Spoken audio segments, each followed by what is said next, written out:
네, 오늘 주시는 하나님의 말씀은 갈라디아서 6장 말씀, 또 데살로니가전서 4장 말씀, 이 외에도 몇 군데 말씀 더 보도록 하겠습니다. 자, 오늘 제목 형제를 어떻게 사랑해야 할까라는 그런 제목입니다. 여러분, 그간 이제 저희가 실족하지 않고 또 성도가 잘 성장하기 위해서 8가지 덕목이 필요하다고 했습니다. 그죠? 믿음이고, 또 덕이고, 지식이고, 절제고, 또 인내고, 경건이고, 형제 우애, 또 사랑, 이런 거 이제 말씀 쭉 드렸어요. 그렇죠? 오늘은 그 마지막 시간으로 형제 우애, 형제 사랑에 대해서 말씀드리려고 합니다. 이 부분 말씀 이제 보고 같이 말씀 듣겠는데요. 베드로후서 1장 7절 말씀 한번 같이 읽도록 하겠습니다. 베드로후서 1장 7절입니다. 경건에 같이 한번 읽겠습니다. 시작. 경건에 형제 우애를, 형제 우애에 사랑을 더하라. 아멘. 자, 지금 말씀 보셨는데 이 경건과 사랑, 그 사이에 뭐가 들어있어요? 형제 우애. 요게 이제 끼어 있죠. 우리말 성경에는 형제 우애라고 되어 있지만 원어를 보면요, 필라델피아, 미국의 어느 도시하고 이름이 똑같네요. 그렇죠? 필라델피아, 이런 단어를 쓰는데 이게 이제 형제애 또는 형제들끼리 나누는 어떤 사랑, 이런 뜻이에요. 그래서 이후 설교에서는요, 제가 뭐 형제 우애 하면 약간 이게 느낌이 좀 그래서 조금 보편적으로 형제 사랑이라는 단어를 써서 제가 좀 표현을 해보려고 합니다. 자, 여러분, 그러면 형제들끼리 나누는 이 형제 사랑은 도대체 뭘까요? 형제 사랑이라고 하니까 말 그대로 이제 같은 부모 아래서 태어나거나 또는 꼭 다른 부모에게서 태어났다 하더라도 같은 부모 슬하에서 함께 양육되는 어떤 형제, 자매, 남매, 이런 어떤 가족 관계, 이런 사람들끼리 나누는 그런 사랑, 이렇게 이제 생각하실 수 있는데, 여기서 말하는 형제는 그런 육체적인 가족 관계를 가리키는 것이 아닙니다. 베드로 사도가 말하는 형제는요, 예수 그리스도를 믿음으로 하나님의 자녀가 된 그 성도들을 말합니다. 그러니까 베드로 사도는요, 성도들끼리의 어떤 관계, 그것을 형제, 자매라고 지칭하는 것입니다. 그러니까 성도들끼리의 관계가 형제, 자매라고요? 네, 그렇죠. 성도들끼리는 하나님의 그 자녀이기 때문에 영적인 형제요, 또 자매라고 할 수 있습니다. 여러분, 마태복음 23장 8절을 보면 예수님께서도 이 제자들을 향해서 이런 얘기를 하셨어요. 너희는 다 형제니라 라고 그렇게 하셨습니다. 그리고 이런 예수님의 가르침을 받은 초대교회에서는 성도들끼리의 관계를 영적인 형제로 여겼습니다. 그래서 이제 그런 맥락에서 지금 이 베드로 사도도 이 성도들을 형제라고 지칭하는 것입니다. 그러므로 여러분, 형제 사랑은 주 예수를 믿고 하나님의 자녀가 되어서 새롭게 교회 공동체를 이룬 이 성도들이 상호간에 나누는 사랑이라는 것을 알 수가 있습니다. 자, 그렇다면요, 우리는 언제 이 형제 사랑을 실천해야 할까요? 베드로 사도의 생각은 좀 이런 것 같아요. 베드로 사도는 경건에 힘쓸 때 형제 우애를 생각하라고 하는 것 같습니다. 그렇죠? 경건에 형제 우애를이라고 했기 때문이죠. 8가지 신앙 덕목을 소개하면서 이 경건의 다음 항목으로 형제 우애, 형제 사랑을 언급한 것으로 보아서 성도가 이 경건을 이루어가는 어떤 과정에서 그 다음 과정으로 형제 사랑을 고려하라는 것임을 알 수가 있습니다. 근데 여러분, 이거 너무도 당연한 거예요. 그렇죠? 여러분, 경건해지기 위해서 2가지를 제가 해야 된다고 말씀드렸어요. 죄에서 돌이키고 그 다음에 선한 일을 힘써 행하는 것이었잖아요. 그렇죠? 잘 생각이 안 나시나요? 제가 이제 말씀드렸었어요. 그죠? 근데 먼저 죄에서 돌이키는 거 생각해 보세요. 이거는 굉장히 개인적인 거잖아요. 그렇죠? 이런 개인적인 것이기 때문에 다른 사람에게 뭔가를 하는 이 형제 사랑이 직접적으로 적용되지는 않을 것 같고, 그렇다면요, 그 후에 하는 이 선행의 과정에서 형제 사랑을 고려하라는 것임을 알 수가 있습니다. 그렇죠? 경건을 하려면 다른 사람들에게 선행을 해야 되는데, 바로 그 순간에 우리가 뭘 생각해야 되는 게 형제 사랑을. 자, 그 다음에 사랑을 힘쓸 때도 형제 사랑을 생각하라고 하는 것 같습니다. 그러니까 사랑의 앞선 항목으로 먼저 이것들을 앞선 항목으로 형제 사랑을 언급한 것으로 보아서 이웃 사랑을 우리가 이제 실천하는 그 상황에서도 형제 사랑을 고려하라는 것임을 알 수가 있어요. 공경에 처한 이웃을 돕는 그런 선행을 하기 전에도 형제 사랑을 고려하라는 것입니다. 따라서 지금 베드로 사도가 경건과 사랑 사이에 형제 사랑을 배치한 의도는 다른 것이 아닙니다. 언제나 우리가 선을 행할 때면 형제를 먼저 고려하라는 것입니다. 개인적으로 경건에 이르기 위해서든 또는 이웃을 사랑하라는 하나님의 말씀에 순종해서든 우리는 선을 행해요. 그렇죠? 근데 바로 그 순간에, 선을 행하는 바로 그 순간에 항상 곁에 있는 형제가 어렵지는 않은지 먼저 돌아보고, 만일 그렇다면 그들부터 힘써 도와주라는 것입니다. 아니 근데 왜 이렇게 말씀을 하셨을까요? 왜 이렇게까지, 아니 형제 사랑 할 거 없잖아요. 그죠? 우리가 성도들을 돌아보고 뭐 사랑하고 이럴 것 같은데 왜 이렇게까지 강조를 하셨을까요? 베드로 사도가요 이렇게 말씀하신 것은 이 사람들이 일반적으로 가까운 사람을 사랑하는 것에 소홀하기 때문입니다. 실제로 우리 주변을 돌아보면 가장 가까운 가족들에게 소홀한 사람들이 있습니다. 처음 보거나 만난 지 얼마 안 되잖아요. 그러면 뭐 정성을 막 쏟아붓고 그런 사람들의 뭐 눈치도 보고 또 배려도 하지만 정작 가까워진 그 가족에게는 무심한 사람이 있습니다. 이것은 인간관계에 대한 일종의 그 기대 심리 때문인데요. 우리는 나를 잘 아는 어떤 가족이나 친구들이 나를 어느 정도 알고 있기 때문에 받아주려 줄 것이라고 기대를 합니다.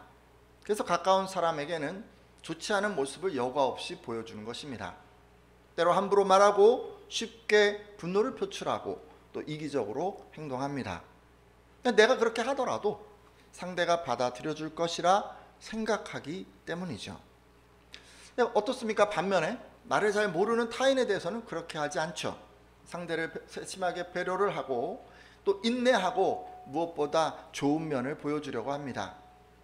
기본적으로 이것은 상대가 자신을 얼마나 받아들여 줄지 그 한계를 모르기 때문이기도 하고 또 좋은 면만 보여주어서 상대의 마음을 사려 하기 때문입니다. 네, 여러분, 이런 기대 심리 때문에 많은 사람들이 가까운 사람에게 무심한 것입니다. 자, 그리고요 여러분, 베드로 사도가 이 형제 사랑을 강조하고 있는 또 한 가지 이유가 있는데, 그건 뭐냐면 그 사람들이 교회 밖에서 선을 행하는 것을 더 즐기기 때문입니다.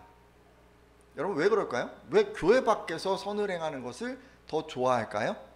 밖에서 선을 행하면 뭐가 있죠? 칭찬과 보상이 있어요. 그러기에 교회 밖에서 선을 행하면 신이 납니다. 행하는 만큼 사람들의 인정도 받고 또 칭찬도 받기 때문이죠. 반면에 교회 안에서는 어떤가요, 여러분? 칭찬받는 거, 칭찬 잘 못 받잖아요. 그렇죠? 교회 안에서는. 교회 안에서는요, 여러분, 어떤 선을 행하든지 오른손이 하는 일을 왼손이 모르게 하라고 합니다. 드러내서 행하고 칭찬받기보다는 아무도 모르게 은밀하게 행하라는 것입니다. 그리고 여러분, 실제로 알려진다고 해도 크게 칭찬받는 일은 드뭅니다. 그가 말씀에 순종해서 하나님께 드려진 이 선행이기 때문에, 너무나도 당연한 것이기 때문에 사람들이 칭찬하지 않는 거예요. 그냥 너무 아름답게 보기는 하지만 그것을 자꾸 칭찬하는 그런 문화는 교회에 없습니다. 그러기에 사람들은 교회 안에서보다 밖에서 선을 행하는 것이 더 좋습니다. 무사람들의 어떤 칭찬과 인정을 통해서 기쁨과 만족을 얻기 때문입니다. 그러기에 사람들의 이런 심리를 잘 아는 베드로 사도는 형제 사랑을 강조하고 있는 것입니다. 그리고 이런 생각은요, 베드로 사도만 생각했던 것이 아니고요, 바울 사도도 먼저 형제들에게 선을 행하라고 교훈하고 있는데요. 잠시 그 부분 말씀도 잠깐 참조해 보려고 합니다.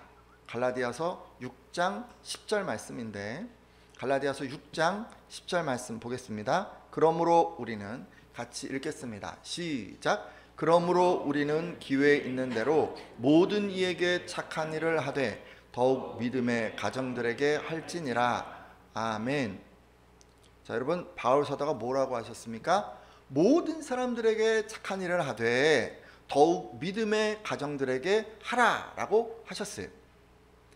지금 바울은요, 성도들에게 인류애를 가지고 선행에 힘쓰라고 말하고 있지만, 그럼에도 교회 공동체를, 그 공동체에 소속되어 있는 성도들을 우선적으로 돌아보라고 가르치고 있습니다.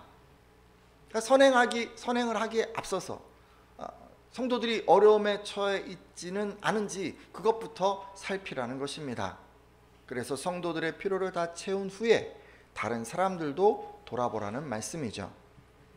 따라서 이렇게 말씀으로 형제 사랑의 우선순위를 확인한 오늘 예배자들은 선을 행하실 때 가장 먼저 믿음 안에서 형제 자매된 사람들이 어려움에 처해 있지는 않은지 돌아보는 분들이 되시기를 부탁드립니다. 여러분, 그것이요, 선을 행하는 여러분을 향한 하나님의 뜻이에요. 자, 근데요, 여러분, 성경을 보니까 이런 형제 사랑을 잘 실천한 교회가 있었습니다. 여러분 혹시 아십니까? 여러 성경에 나오는 맞추는 분에게 교회예요. 데살로니가 교회. 데살로니가 교회였어요. 데살로니가. 그래서 데살로니가 교회의 그 얘기는 데살로니가 전서에 나오는데 4장 한 9절 이런 데를 보니까요, 바울 사도가 이런 얘기를 했어요. 성도들에 대한 사랑을 두고서는 여러분에게 더 쓸 필요가 없는 것 같습니다. 여러분이 직접 하나님께로부터 서로 사랑하라고 하시는 가르침을 받아서 온 마게도니아에 있는 모든 형제 자매들에게 그것을 실천하고 있기 때문입니다 라고 말했습니다. 정말 놀랍지 않습니까? 그렇죠? 이 데살로니가 교회 성도들은요, 하나님의 가르침에 따라서 성도에 대한 사랑을 실천하되 자기 교회 안에서만 실천한 게 아니라 어디까지 했어요? 마게도니아 지방, 그 근처에 교회가 이거 하나가 아니었겠죠? 그 근처에 있는 다른 교회 성도들이 힘들거나 어렵지는 않은지 돌아보면서 그 사람들을 돕기까지도 했다고 지금 얘기하고 있습니다. 그러니까 지금으로 치자면 어려운 일들을 돕되 자기 교회 어려운 사람만 돌보는 게 아니라 여력이 남은 거예요. 도울 여력이 있는 거예요. 그래서 어떻게 했어요? 다른 교회 성도들 중에 어려운 사람이 있는지까지 돌아보았다는 말씀입니다. 자, 그러면서 바울 사도는 데살로니가 교회 성도들이 더욱더 그렇게 하기를 권면합니다. 정말 저는 이 교회 멋있는 것 같아요. 저는 큰가지 교회 성도들 안에서도 이런 형제 사랑이 넘쳐나기를 소망합니다. 이런 사랑을 하려면요, 이런 사랑을 실천하기 위해서는 큰가지 교회 성도들에게 하나님의 복이 부어져야 합니다. 어려운 성도를 다 돌아보는 거예요. 무대 주변에 있는 우리 교회 성도들 다 돌아보는 거예요. 그럼에도 불구하고 다른 이들을 도울 만큼 여력이 남아야 되는 거잖아요. 그렇죠? 여러분, 이렇게 여러분에게 복을 주시길 예수님의 이름으로 축원합니다. 여러분, 그 복으로 사람들을 섬겨내세요. 자, 근데 여러분, 이렇게 여러분이 형제 사랑을 실천하는데 이 데살로니가 교회 안에 문제가 발생했습니다. 아니, 형제 사랑을 실천하는데도 문제가 생겼다고요? 근데 어떤 문제일까요? 여러분, 이어지는 말씀을 통해서 한번 보려고 하는데 데살로니가전서 4장 11절에서 12절까지 말씀입니다. 데살로니가전서 4장 11절에서 12절까지 같이 한번 읽겠는데요. 또 너희에게 읽겠습니다. 시작. 또 너희에게 명한 것 같이 조용히 자기 일을 하고 너희 손으로 일하기를 힘쓰라. 이는 외인에 대하여 단정히 행하고 또한 아무 궁핍함이 없게 하려 함이라. 아멘. 자, 여러분, 여기 말씀이 좀 탁 와닿지 않죠, 그렇죠? 이게 무슨 얘기냐면 바울 사도는요, 각 성도들이 조용하게 살기를 힘쓰고 자기 일에 전념하고 또 자기 손으로 일을 하라고 합니다. 그렇게 해야 교회 공동체에 속하지 않은 외부 사람에 대해서 어떤 품위를 지킬 수가 있고 또 아무에게도 신세지는 일이 없게 된다고 하면서 말이죠. 자, 이 말씀으로 지금 미루어 보아서 형제 사랑에 힘쓰던 이 데살로니가 교회는 다음과 같은 문제가 발생했음을 알 수가 있습니다. 일단 첫 번째 문제는 뭐냐면요, 선을 행하는 성도들 안에서 생겨난 문제예요. 어떤 사람한테 생겨났다고요? 선을 지금 행하는 성도들 안에 생겨난 문제예요. 그러니까 어려운 성도들이 이 사람들이 막 도와줬을 거 아니에요. 근데 그런 성도들 중에 자기의 그 선행, 자기의 행함, 이러는 것, 이것을 드러내려는 사람이 있었던 것 같습니다. 그러니까 자기가 한 그 일에 대해서 칭찬을 받고 싶었던 것이죠. 우리는 선을 행할 때 조용히 하려고 애를 쓰라라고 권면하고 있는 것에서 이를 짐작할 수 있습니다. 여러분, 예수님께서도 이와 유사한 가르침을 주신 적이 있죠. 이에 대한 예수님의 말씀도 잠깐 지금 보려고 하는데, 마태복음 6장 1절에서 2절까지 말씀, 마태복음 6장 1절에서 2절까지 말씀, 좀 긴데 여러분 처음부터 끝까지 한번 제가 읽도록 하겠습니다. 사람에게 보이려고 그들 앞에서 너희 의를 행하지 않도록 주의하라. 그리하지 아니하면 하늘에 계신 너희 아버지께 상을 받지 못하느니라. 그러므로 구제할 때 외식하는 자가 사람에게서 영광을 받으려고 회당과 거리에서 하는 것 같이 너희 앞에 나팔을 불지 말라. 진실로 너희에게 이르노니 그들은 자기 상을 이미 받았느니라. 아멘. 자, 예수님께서는 너희는 남에게 보이려고 사람들 앞에서 의로운 일을 하지 않도록 조심하라라고 말씀하셨습니다. 자, 그럴 경우에는 어떤 일이에요? 어떤 일이 일어난다고요? 하늘에 계신 그 너희 아버지에게서 상을 받지 못한다라고 그렇게까지 말씀해 주셨어요. 또 예수님께서는 누군가에게 자선을 베풀 때는 위선자들이 사람들에게 칭찬을 받으려고 회당과 거리에서 그렇게 하듯이 내 앞에 나팔을 불지 마라, 막 떠버리고 다니지 말아라, 뭐 이런 식으로도 얘기해 주셨습니다. 그렇게 하는 사람들은 자기네 상을 이미 다 받은 것이라고 하면서 말씀이죠. 자, 그럼 예수님은 우리가 어떻게 하길 바라시는 거예요? 지금 다 읽지는 않았어요. 그렇지만 여러분 나중에 보세요. 이어지는 3절과 4절을 보면 그 유명한 구절이 나옵니다. 오른손이 행하더라도 뭐가 모르게 해요? 왼손이 모르게. 은밀히 하길 바라세요. 자, 그리고요, 그렇게 해야 하나님이 갚아주신다고 그렇게 말씀해 주세요. 네, 안타깝게도 데살로니가 교회 성도 중에는 이런 교훈을 간과하고 자기가 선을 행한 것을 자랑하려는 사람들이 있었던 것 같습니다. 이것으로 끝이 아니고요, 어려운 성도를 돕는 일을 한 성도들 중에는 남의 일에 참견한 사람도 있었던 것 같습니다. 우리는 선을 행할 때 자기 일을 하라, 아까 이제 그런 얘기를 하셨는데 그런 권면에서 이를 짐작할 수 있습니다. 하지만 바울 사도는요, 자기 일에 더 신경 써야 한다고 자꾸 얘기를 하세요. 여러분, 그런 거 어때요? 돕는 일에 힘쓰다 보면 그분들이 왜 그렇게 됐는지 미루어서 짐작하게 되기도 하고, 또 그런 삶에서 벗어나기 위해서 무엇을 힘쓰면 좋을지 내가 막 그런 걸 조언하고 싶을 수가 있어요. 하지만 대부분의 돕는 사람은 어떻습니까? 실제로 지금 도움받는 그 사람의 현재 상태 상황을 제대로 알 수가 없어요. 뭘 아는 거예요? 지금 그냥 보여지는 것만 아는 거예요. 보여지는 것만. 특히 그들이 겪고 있는 말 못하는 고통이나 애로사항에 대해서는 세세하게 알 수가 없습니다. 따라서 이런 것을 고려하지 않은 채 그냥 짧은 자기 생각을 말하기가 쉬워요. 그럼 어떻게 될까요? 그렇죠? 이런 식의 섣부른 조언을 하면 어떻게 돼요? 도움이 되기보다 상처를 남기기가 쉽죠.